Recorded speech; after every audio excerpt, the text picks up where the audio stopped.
Você já ouviu falar de uma rainha tão temida que seu nome virou sinônimo de terror? Imagine governar uma ilha inteira com mãos de ferro, enfrentando traições, invasões estrangeiras e até o próprio filho. Essa é a história de Ranavalona Ai, a mulher que mudou para sempre o destino de Madagascar, e que, para proteger seu povo, se tornou o pesadelo de uma nação. Neste vídeo, eu vou te levar para dentro dos salões sombrios do Palácio Real, mostrar os bastidores das decisões mais cruéis e revelar os segredos que a história tentou esconder. Prepare-se para conhecer o lado mais humano e mais sombrio de uma das figuras mais controversas da África. Se você gosta de histórias reais cheias de drama, poder, traição e reviravoltas, já deixa o seu like, se inscreve no canal e ativa o sininho para não perder nenhum detalhe dessa jornada. E me conta nos comentários, você acha que Ranavalona foi uma tirana ou uma heroína incompreendida? Fique comigo até o final, porque o que você vai descobrir sobre a rainha Ranavalona e pode mudar para sempre a sua visão sobre o que é ser líder. Vamos juntos desvendar esse mistério. Aperte o play e venha comigo nessa viagem ao coração de Madagascar. As chamas dançavam diante dos meus olhos, refletidas nas paredes de pedra do palácio de Antananarivo, enquanto o cheiro acre de sangue e medo se misturava ao incenso queimado nos altares dos meus ancestrais.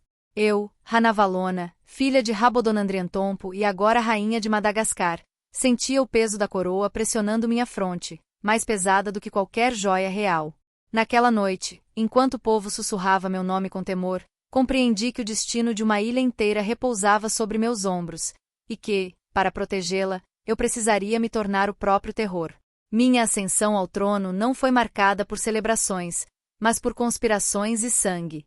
Lembro-me do dia em que meu marido, o rei Radama Ai, partiu deste mundo, deixando um vácuo de poder e uma corte repleta de olhos famintos. Eu era apenas uma das esposas, mas carregava em mim o sangue real e a astúcia herdada de minha mãe. Quando os conselheiros vieram, sugerindo que eu me retirasse para o silêncio das viúvas, sorri com a serenidade de quem já havia decidido o próprio destino. Madagascar não será entregue aos estrangeiros, declarei, minha voz ecoando pelo salão. Enquanto eu respirar, esta terra será dos malgaches. A noite em que assumi o trono foi marcada por trovões e relâmpagos, como se os deuses aprovassem minha decisão. Mas a tempestade verdadeira estava apenas começando. Os missionários europeus, com seus livros e promessas de salvação, já haviam plantado sementes de dúvida entre meu povo. Vi a fé ancestral ser trocada por cruzes de madeira, e a língua dos invasores ecoar nos corredores do palácio. Não podia permitir que Madagascar se tornasse mais uma colônia, mais uma terra subjugada. Foi então que decidi, para salvar meu povo, eu deveria ser implacável. Os primeiros decretos foram recebidos com choque.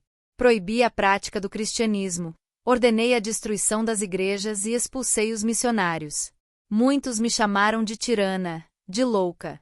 Mas eu vi além, sabia que, se permitisse a infiltração estrangeira, logo perderíamos nossa identidade, nossa liberdade. O preço da independência seria alto, mas estava disposta a pagá-lo. As execuções começaram discretas, mas logo se tornaram públicas. O Tangena, o julgamento pelo veneno, voltou a ser praticado com rigor. Aqueles suspeitos de traição eram obrigados a ingerir a poção mortal, e poucos sobreviviam. Lembro-me do olhar de uma jovem, acusada de conspirar com os missionários. Ela me fitou com uma mistura de medo e desafio, e por um instante, vi em seus olhos o reflexo da minha própria juventude, antes de ser consumida pelo poder. Por que faz isso? Ela sussurrou, a voz trêmula. Porque amo esta terra mais do que a mim mesma, respondi, sentindo o peso de cada palavra. As notícias dos meus atos se espalharam como fogo em capim seco. Diziam que eu era cruel, que meu reinado era de terror. Talvez fossem palavras verdadeiras, mas ninguém poderia negar que Madagascar permanecia livre. Os estrangeiros recuaram, temendo minha fúria. Os nobres aprenderam a me temer, e até mesmo os deuses pareciam respeitar minha determinação. Mas o preço da solidão era alto. No silêncio do meu quarto, cercada por paredes frias e tapeçarias luxuosas, sentia a ausência de afeto. Meus conselheiros me serviam por medo, não por lealdade. Minha família, outrora unida, agora se fragmentava em disputas e desconfianças. Às vezes, Sonhava com os dias de infância, quando corria livre pelos campos, antes de conhecer o peso do poder. Certa noite, enquanto caminhava pelos jardins do palácio, encontrei meu filho, Hakoto, sentado sob uma árvore, o rosto iluminado pela luz da lua. Ele me olhou com olhos tristes, tão diferentes dos meus. Mãe, por que todos te temem? Perguntou, a voz suave. Sentei-me ao seu lado, sentindo o frio da noite penetrar meus ossos. Porque o medo é a única arma que me resta, confessei. Se eu fraquejar, Madagascar será devorada. Ele ficou em silêncio, mas percebi a dúvida em seu olhar. Sabia que, um dia, ele também teria que escolher entre o amor e o poder. Os anos passaram, e meu reinado se tornou sinônimo de terror. As execuções aumentaram, as rebeliões foram esmagadas com mão de ferro. Mas, a cada vitória, sentia-me mais distante do povo que jurara proteger. As canções que antes celebravam minha coragem agora sussurravam meu nome como uma maldição. Certa vez, uma delegação de anciãos veio ao palácio, suplicando por clemência. Um deles, um velho de barba branca e olhos cansados, ajoelhou-se diante de mim. Rainha, já sofremos demais. Deixe-nos viver em paz. Olhei para ele, sentindo uma pontada de compaixão. Mas o medo de perder tudo era maior. Não posso, respondi, a voz firme. A paz só virá quando todos entenderem que Madagascar é sagrada. Ele baixou a cabeça, resignado. Naquela noite, sonhei com rios de sangue e campos queimados. Acordei suando, o coração disparado. Perguntei-me se, no fim, eu era a salvadora ou a destruidora da minha terra. Os estrangeiros tentaram me derrubar, enviando espiões e fomentando rebeliões. Mas eu estava sempre um passo à frente. Meus espiões eram leais, e a punição para traição era rápida e brutal. Ainda assim, a cada novo complô, sentia a ilha se fragmentar um pouco mais.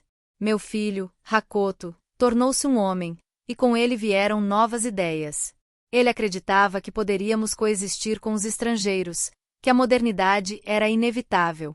Nossas discussões tornaram-se frequentes, e cada palavra trocada era uma ferida aberta. Mãe, o mundo está mudando. Não podemos viver isolados para sempre, ele insistia. Prefere ser escravo dos brancos? Retruquei, a voz carregada de raiva. Prefiro ser livre para escolher meu destino, respondeu, os olhos brilhando de determinação. Naquele momento, percebi que o verdadeiro inimigo não era o estrangeiro, mas o tempo. Eu lutava contra o inevitável, tentando preservar um mundo que já estava desaparecendo. As estações passaram, e meu corpo começou a fraquejar. As dores aumentaram, e os médicos nada podiam fazer.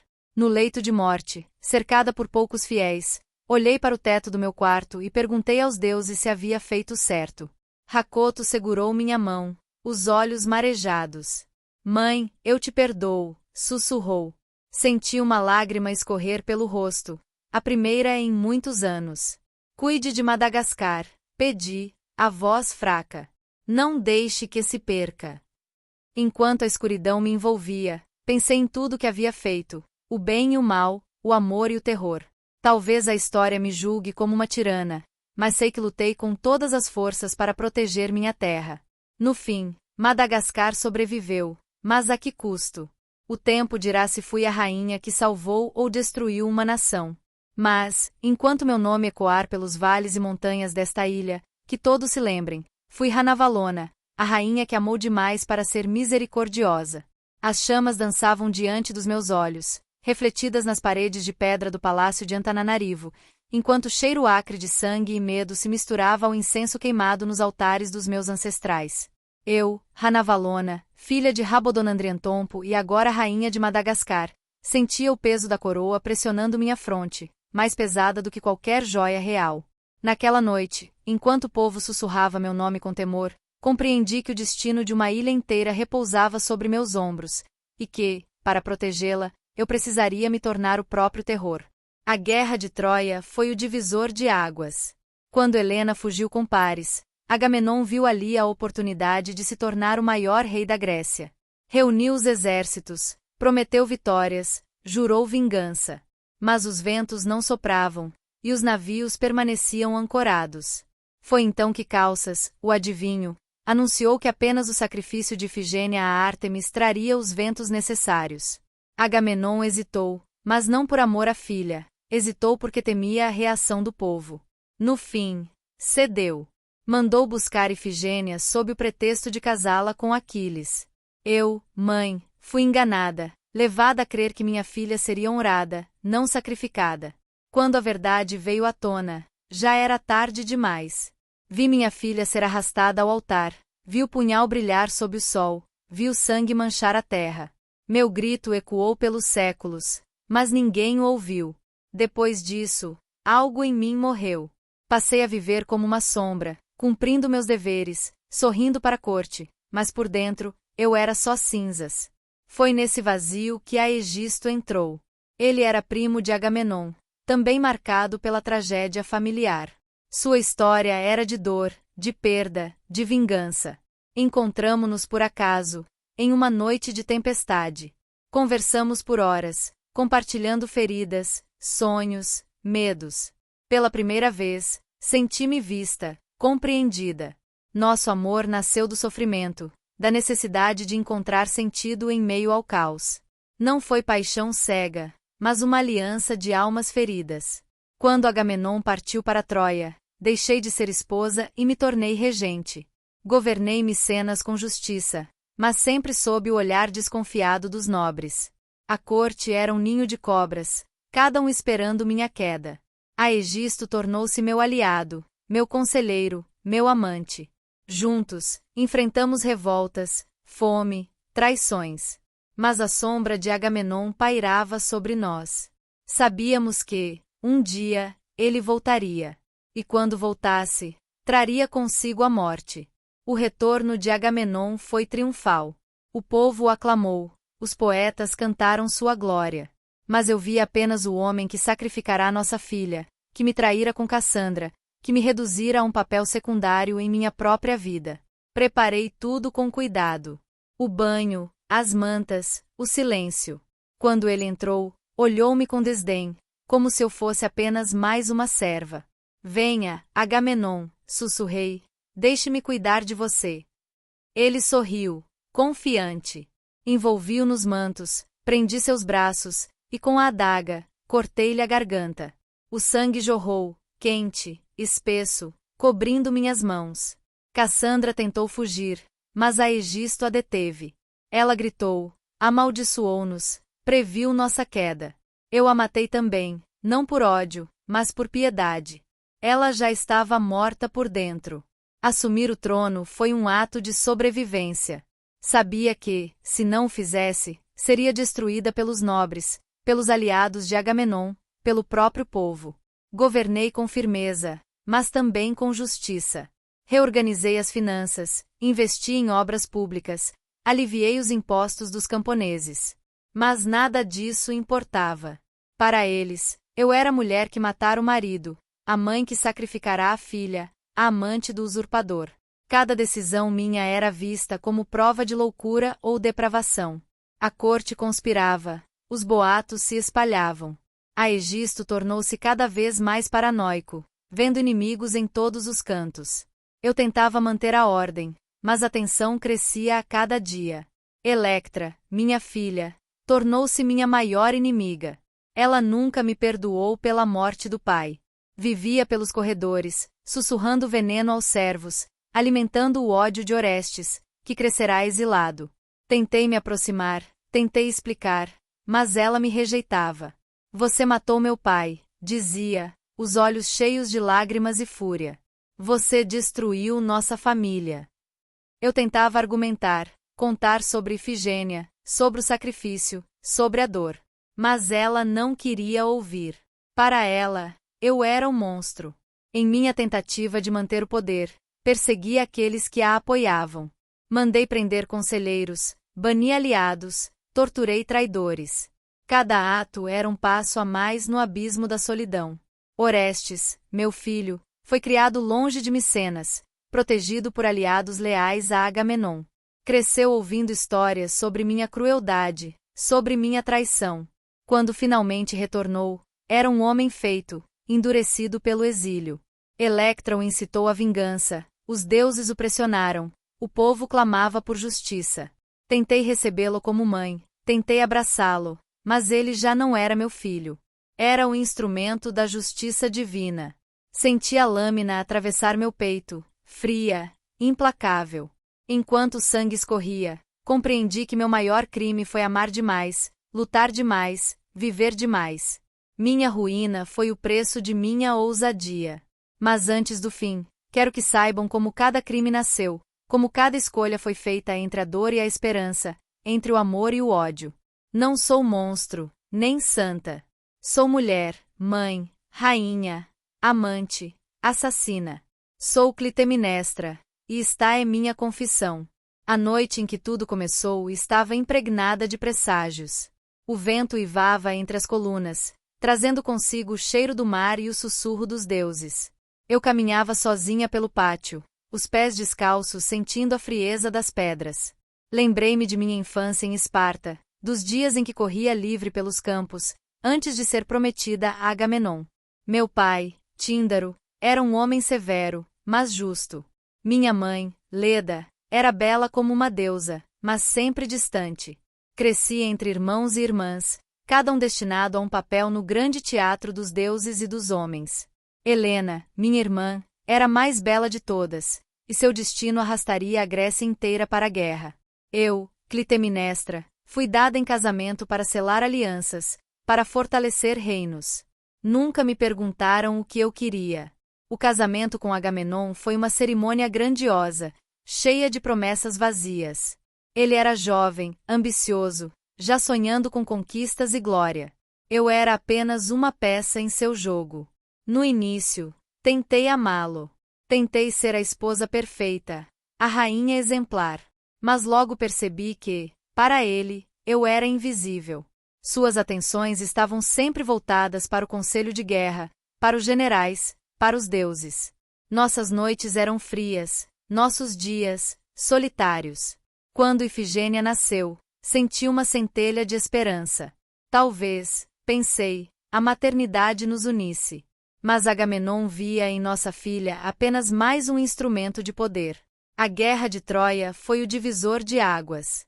Quando Helena fugiu com Paris, Agamenon viu ali a oportunidade de se tornar o maior rei da Grécia. Reuniu os exércitos, prometeu vitórias, jurou vingança. Mas os ventos não sopravam, e os navios permaneciam ancorados. Foi então que Calças, o adivinho, anunciou que apenas o sacrifício de Ifigênia a Ártemis traria os ventos necessários. Agamenon hesitou, mas não por amor à filha, hesitou porque temia a reação do povo. No fim, cedeu. Mandou buscar Ifigênia sob o pretexto de casá-la com Aquiles. Eu, mãe, fui enganada, levada a crer que minha filha seria honrada, não sacrificada. Quando a verdade veio à tona, já era tarde demais. Vi minha filha ser arrastada ao altar, vi o punhal brilhar sob o sol, vi o sangue manchar a terra. Meu grito ecoou pelos séculos, mas ninguém o ouviu. Depois disso, algo em mim morreu. Passei a viver como uma sombra, cumprindo meus deveres, sorrindo para a corte, mas por dentro, eu era só cinzas. Foi nesse vazio que Aegisto entrou. Ele era primo de Agamenon, também marcado pela tragédia familiar. Sua história era de dor, de perda, de vingança. Encontramo-nos por acaso, em uma noite de tempestade. Minha ascensão ao trono não foi marcada por celebrações, mas por conspirações e sangue. Lembro-me do dia em que meu marido, o rei Radama-I, partiu deste mundo, deixando um vácuo de poder e uma corte repleta de olhos famintos. Eu era apenas uma das esposas, mas carregava em mim o sangue real e a astúcia herdada de minha mãe. Quando os conselheiros vieram, sugerindo que eu me retirasse para o silêncio das viúvas, sorri com a serenidade de quem já havia decidido o próprio destino.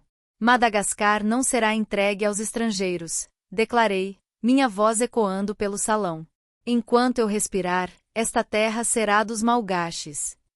A noite em que assumi o trono foi marcada por trovões e relâmpagos, como se os deuses aprovassem minha decisão. Mas a tempestade verdadeira estava apenas começando. Os missionários europeus, com seus livros e promessas de salvação, já haviam plantado sementes de dúvida entre meu povo.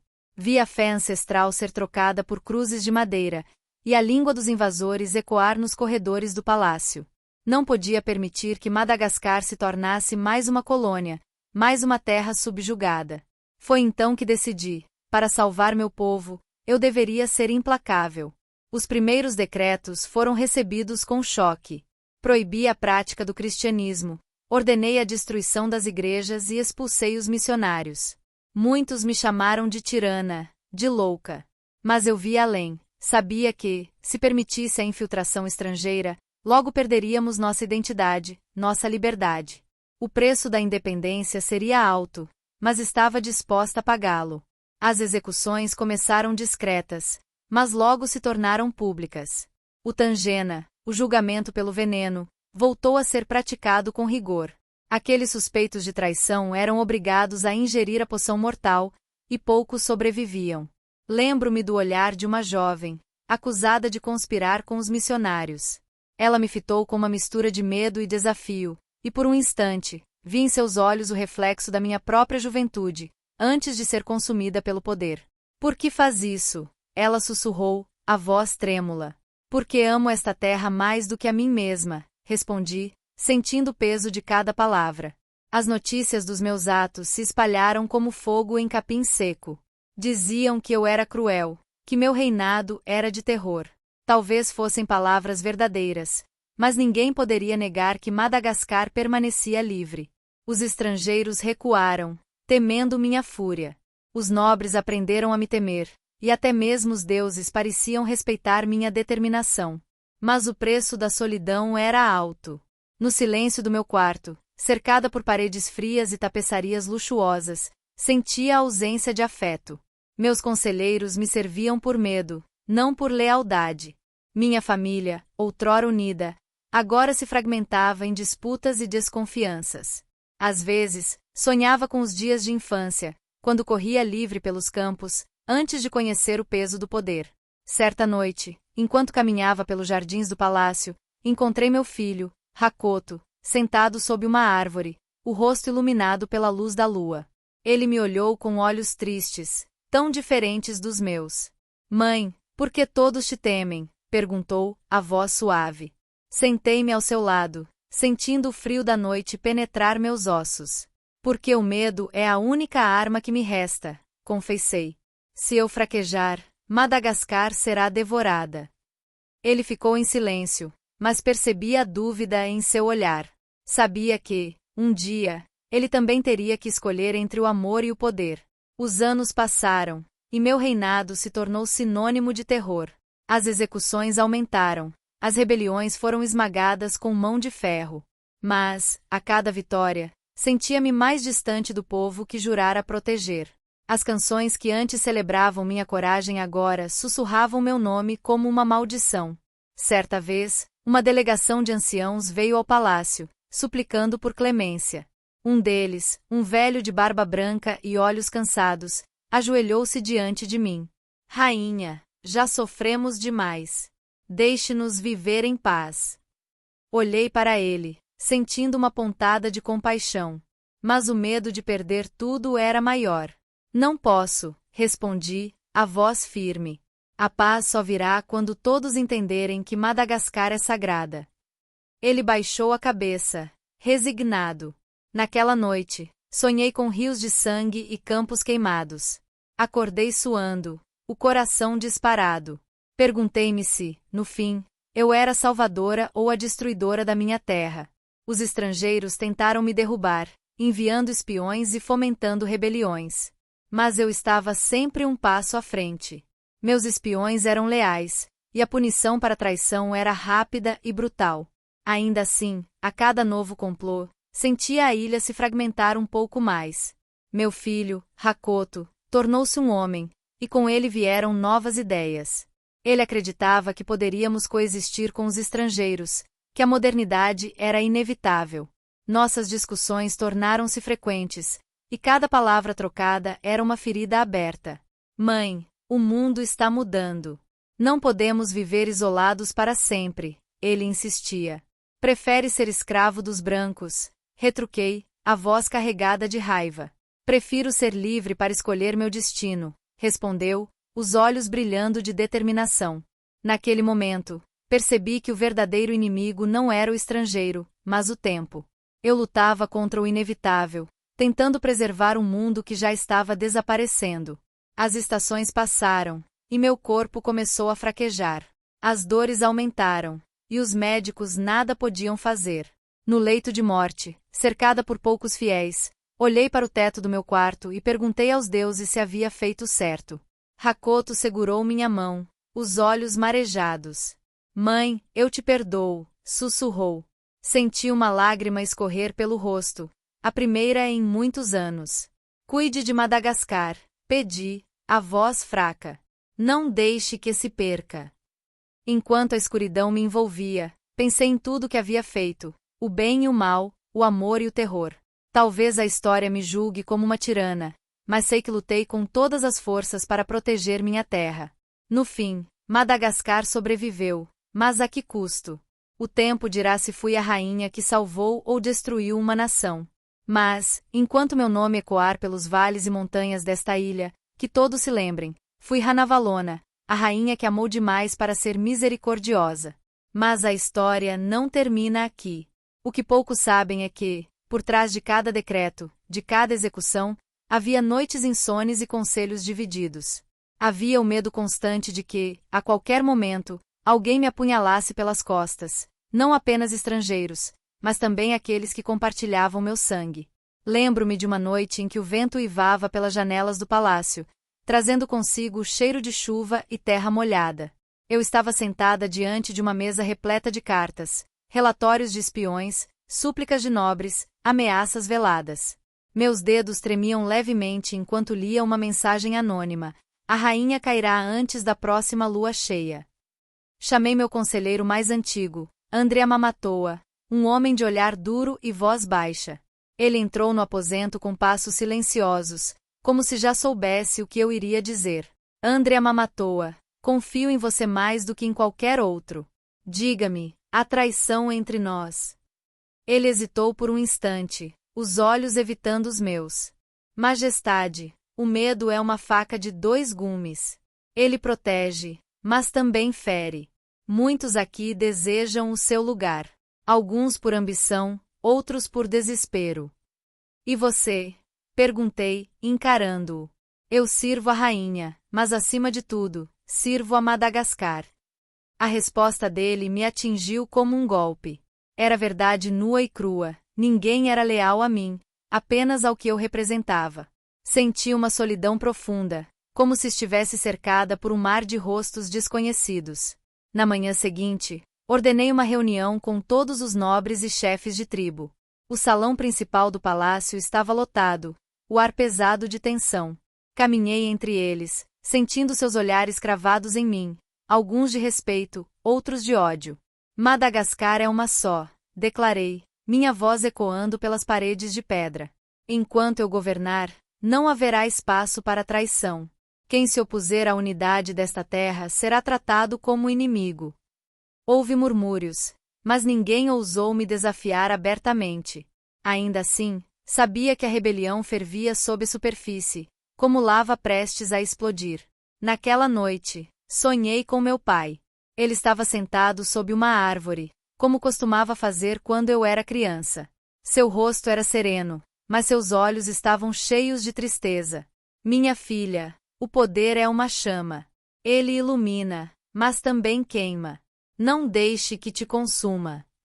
Acordei com o coração apertado, sentindo o peso de suas palavras. Mas não havia espaço para fraqueza. O destino de Madagascar dependia de mim. Os meses seguintes foram marcados por uma escalada de violência. Rebeliões surgiam em vilarejos distantes, alimentadas por promessas de liberdade e vingança. Enviei tropas para esmagá-las, mas cada vitória era amarga. O sangue dos meus próprios irmãos manchava minhas mãos. Certa vez, recebi a visita de uma mulher idosa, vinda de uma aldeia devastada pela guerra. Ela entrou no salão com passos lentos, mas o olhar era firme. Rainha, perdi meus filhos e meu marido. Tudo em nome da sua guerra. O que restou para mim? Fiquei em silêncio, incapaz de responder. O sofrimento dela era o reflexo do preço que todos pagávamos. Eu não queria isso, murmurei, mais para mim mesma do que para ela. Então pare, ela disse, a voz carregada de dor. Pare antes que não reste mais nada. Mas como parar? Como recuar quando cada passo atrás significava abrir as portas para a destruição de tudo o que eu amava? Naquele dia, decidi visitar os campos de batalha. Queria ver com meus próprios olhos o que minhas ordens causavam. O cheiro de morte era sufocante, e os gritos dos feridos ecoavam em minha mente por dias. Vi crianças órfãs, mulheres chorando, homens mutilados. Senti uma náusea profunda, mas também uma raiva crescente, não apenas dos rebeldes, mas de mim mesma. Ao retornar ao palácio, convoquei Hakoto. Ele entrou no meu quarto com passos hesitantes, os olhos vermelhos de preocupação. Mãe, você está doente? Perguntou, sentando-se ao meu lado. Estou cansada, Hakoto. Cansada de lutar, de perder, de ver meu povo sofrer. Ele segurou minha mão, apertando-a com força. Então mude, mãe. Ainda há tempo. Olhei para ele, vendo não apenas meu filho, mas o futuro de Madagascar. Pela primeira vez, considerei a possibilidade de ceder, de buscar um caminho diferente. Mas a paz era um luxo que eu não podia me dar. Os estrangeiros continuavam à espreita, esperando o menor sinal de fraqueza. Recebi notícias de que navios franceses haviam sido avistados na costa, e que missionários tentavam retornar disfarçados de mercadores. Reuni meu conselho, expondo minhas preocupações. Se permitirmos que retornem, perderemos tudo pelo que lutamos, afirmei. André Mamatoa, sempre pragmático, sugeriu uma abordagem diferente. Majestade, talvez possamos negociar. Mostrar força, mas também sabedoria. Negociar com quem deseja nos escravizar. Retruquei, a voz carregada de desprezo. Às vezes, a diplomacia é a maior das armas, ele respondeu, olhando-me nos olhos.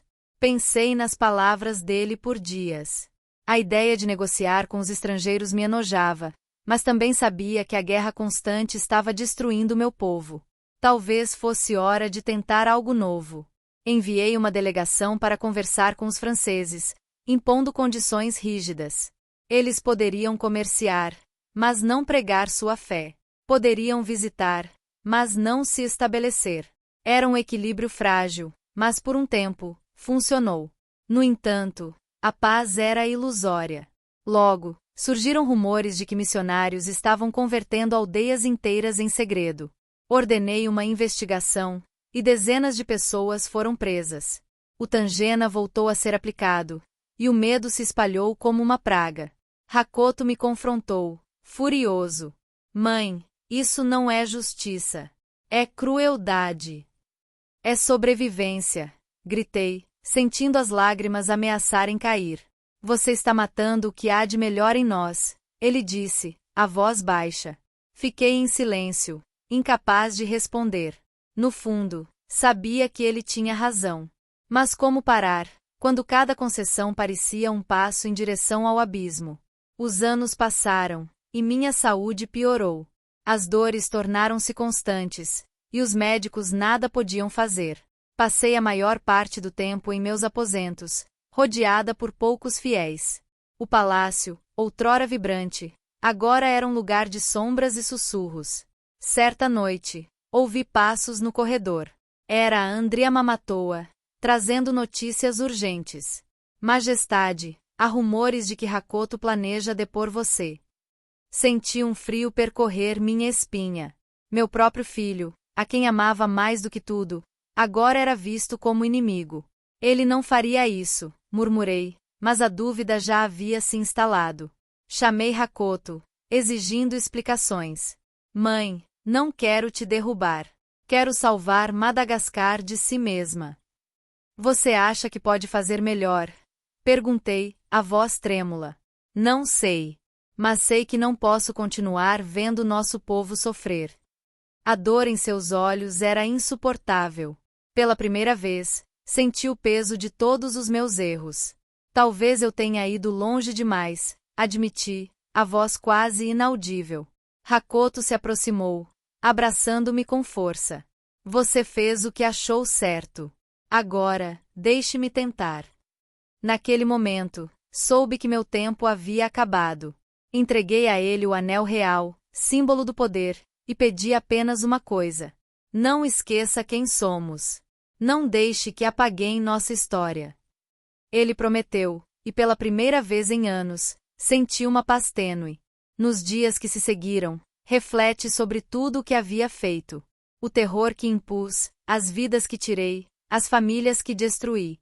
Perguntei-me se, no fim, havia valido a pena. O povo de Madagascar nunca mais seria o mesmo. A terra que tentei proteger estava marcada para sempre pelo sangue e pelo medo. Mas também sabia que, sem minha mão firme, talvez já não existíssemos como nação. No leito de morte, cercada por poucos fiéis, olhei para o teto do meu quarto e pedi perdão aos deuses e ao meu povo. Senti a presença de meus ancestrais, como se me observassem do além. Fiz o que pude, sussurrei. Que a história me julgue como achar melhor. Enquanto a escuridão me envolvia, pensei em tudo que havia feito, o bem e o mal, o amor e o terror. Talvez a história me julgue como uma tirana, mas sei que lutei com todas as forças para proteger minha terra. No fim, Madagascar sobreviveu, mas a que custo? O tempo dirá se fui a rainha que salvou ou destruiu uma nação. Mas, enquanto meu nome ecoar pelos vales e montanhas desta ilha, que todos se lembrem, fui Ranavalona, a rainha que amou demais para ser misericordiosa. Acordei em meio ao silêncio, como se o próprio tempo tivesse parado. O sol filtrava-se pelas cortinas pesadas, desenhando padrões dourados no chão de pedra. Senti o cheiro de flores frescas, lírios brancos, trazidos por Hakoto. Ele estava sentado ao meu lado, os olhos fixos em mim. Mãe, está acordada? Perguntou, a voz suave. Assenti, sentindo a fraqueza em cada músculo. Estou cansada, meu filho. Mas preciso te dizer uma última coisa. Ele se inclinou, segurando minha mão. Prometa que não deixará o medo guiar seus passos. O medo protege, mas também destrói. Hakoto assentiu, as lágrimas escorrendo pelo rosto. Eu prometo, mãe. Vou tentar ser diferente. Fechei os olhos, sentindo uma paz estranha. Talvez, no fim, tudo que fiz tenha sido em vão. Ou talvez tenha sido necessário. Só o tempo dirá. Enquanto a vida se esvaía de mim, ouvi ao longe o som dos tambores, não de guerra, mas de celebração. Era o povo de Madagascar, sobrevivendo, resistindo, vivendo. E assim, parti deste mundo, deixando para trás um legado de terror e amor. Que a história conte minha verdade, sem medo, sem piedade. Intro. Você já ouviu falar de uma rainha tão temida que seu nome virou sinônimo de terror? Imagine governar uma ilha inteira com mãos de ferro, enfrentando traições, invasões estrangeiras e até o próprio filho. Essa é a história de Ranavalona Ai, a mulher que mudou para sempre o destino de Madagascar, e que, para proteger seu povo, se tornou o pesadelo de uma nação. Neste vídeo, eu vou te levar para dentro dos salões sombrios do Palácio Real, mostrar os bastidores das decisões mais cruéis e revelar os segredos que a história tentou esconder. Prepare-se para conhecer o lado mais humano, e mais sombrio, de uma das figuras mais controversas da África. Se você gosta de histórias reais cheias de drama, poder, traição e reviravoltas, já deixa o seu like, se inscreve no canal e ativa o sininho para não perder nenhum detalhe dessa jornada. E me conta nos comentários, você acha que Ranavalona foi uma tirana ou uma heroína incompreendida? Fique comigo até o final, porque o que você vai descobrir sobre a rainha Ranavalona e pode mudar para sempre a sua visão sobre o que é ser líder. Vamos juntos desvendar esse mistério. Aperte o play e venha comigo nessa viagem ao coração de Madagascar. E assim termina a história de Ranavalona Ai, a rainha que dividiu Madagascar entre o medo e a admiração, entre a resistência e a destruição. Uma mulher que, para proteger seu povo, foi capaz de desafiar o mundo, mas também de mergulhar sua terra em um período sombrio que ecoa até hoje. Agora eu quero saber de você. Depois de tudo que ouviu, Ranavalona foi uma vilã cruel ou uma líder corajosa que fez o que era preciso? Deixe sua opinião aqui nos comentários, porque o seu ponto de vista é muito importante para mim e para toda a nossa comunidade. Se você gostou desse vídeo, não esquece de deixar o seu like, compartilhar com quem ama história e se inscrever no canal para não perder as próximas narrativas cheias de emoção, drama e reviravoltas. Ative o sininho para ser avisado sempre que um novo vídeo for ao ar. Muito obrigado por ter ficado comigo até o final dessa jornada intensa. Nos vemos no próximo vídeo, com mais histórias que vão mexer com seu coração e a sua mente. Até lá!